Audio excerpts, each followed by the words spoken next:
Paano po gumawa ng exposure table para sa screen processing or pantatak sa teaser?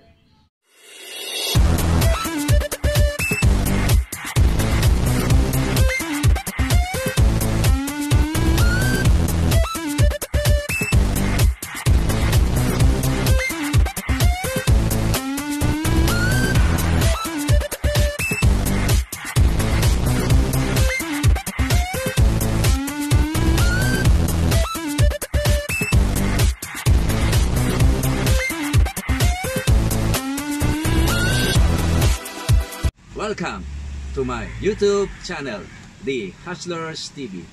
Sa mga hindi pa po nakakapag-subscribe dyan, please subscribe my channel at panoorin nyo po ang mga videos ko. Then kung nagustuhan nyo, paki-like and share at mag-comment na rin po kayo. Paki-hit na rin po ang notification bell para ma-notify kayo at updated po kayo sa mga latest video na aking i-upload. Ito po yung aking exposure table or processing table para sa silkscreen. Medyo may kalumaan na dahil matanda na itong aking lamesa na to. Pong exposure table kong ito ay yari sa bakal.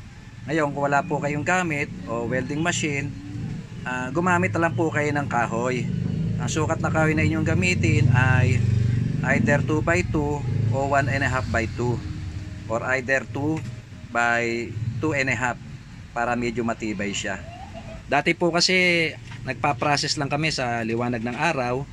Kung dito ang processing time ay 10 minutes, sa liwanag ng araw mga 30 seconds lang. Imagine niyo 10 minutes dito sa aking exposure table, sa liwanag ng araw ay 30 seconds lang. Ang laki ng difference. Ito po ang aking exposure table, ay yari po sa bakal at meron po siyang dalawang shelves.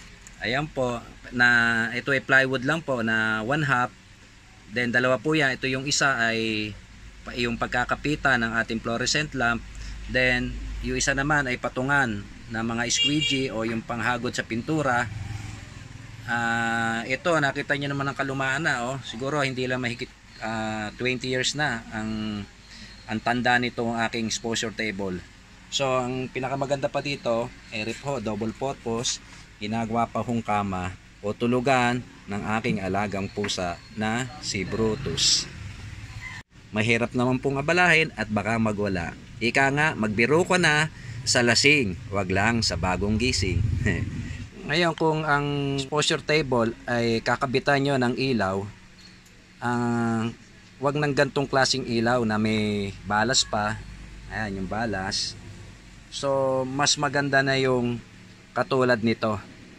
Ang haba niya ay 24 inches. Wala na po siyang kasamang balas. Kaya kung gagawa po kayo ay ganong ilaw na po ang inyong bilhin at ikabit. Bali ito pong nakakabit sa aking ilaw ay wala pang 24 inches ang haba. So ang sukat ng aking salamin ay 21 inches. Then yung pahaba naman ay 21 inches din. So ang clearance po ng ating salamin at ng ating fluorescent ay 3 inches. So ang clearance naman ng bawat fluorescent lamp or fluorescent tube ay 4 inches. Ayan, 4 inches.